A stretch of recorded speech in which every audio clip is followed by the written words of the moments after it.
ఈ రోజు అయితే మా రూమ్ లో మా ఫ్రెండ్స్ ఇద్దరు గొడవ పడ్డారు. ఆ గొడవ చూస్తే వాళ్ళిద్దరు రూమ్ లో కొట్టుకుంటారేమో అనుకుంటే వాళ్ళు మాత్రం రూమ్ కార్డ్ లో కొట్టుకున్నారు. ఆ రూమ్ లో సగం మంది న్యూ ప్లేయర్ కి సపోర్ట్ చేస్తే మరి సగం మంది ఓల్డ్ ప్లేయర్ కి అయితే సపోర్ట్ చేశారు. అయితే రూమ్ కార్డ్ స్టార్ట్ అయ్యే ముందు మా న్యూ ప్లేయర్ అయితే మా ఓల్డ్ ప్లేయర్ కి ఒక ఛాలెంజ్ అయితే చేశాడు. నేను నిన్ను ఒక్క రౌండ్ కొట్టినా నువ్వు ఫ్రీ ఫైర్ డిలీట్ చేసేయాలి, ఒకవేళ నేను నిన్ను ఒక్క రౌండ్ కొట్టలేకపోయినా నేను ఫ్రీ ఫైర్ డిలీట్ చేసేస్తా అన్నాడు. దానికి మా ఓల్డ్ ప్లేయర్ గా రికార్డ్స్ చూసుకో, ఇంతవరకు ఒక్క ఫైట్ కూడా ఓడిపోలేదు నవ్వుతూ ఇలా అన్నాడు.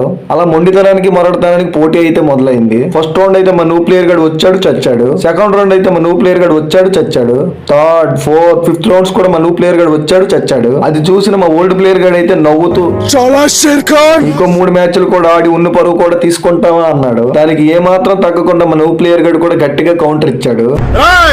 అప్పుడే అయిపోయింది అనుకోకు, ఇప్పుడే మొదలయ్యింది. మళ్ళీ యుద్ధం అయితే మొదలైంది.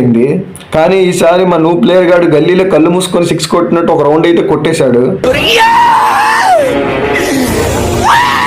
దాంతో మా ఓల్డ్ ప్లేయర్ కి కరోనాలో ఉన్న కాన్ఫిడెన్స్ కాకరపు ఒత్తులు అయితే కాలిపోయింది. రూమ్ కార్డ్ అయిపోయే టైం కి మా ఓల్డ్ ప్లేయర్ అయితే మ్యాచ్ లో గెలిచిన ఇచ్చిన మాటలో అయితే ఓడిపోయాడు. ఓల్డ్ ఫ్రీ ఫైర్ లేనప్పుడు ఈ ఓల్డ్ ప్లేయర్ ఎందుకంటూ ఇచ్చిన మాట ప్రకారం ఫ్రీ ఫైర్ అయితే డిలీట్ చేసేసాడు. అది చూసిన మా ఓల్డ్ ప్లేయర్ సపోర్టర్స్ అందరూ మళ్ళీ వస్తాడు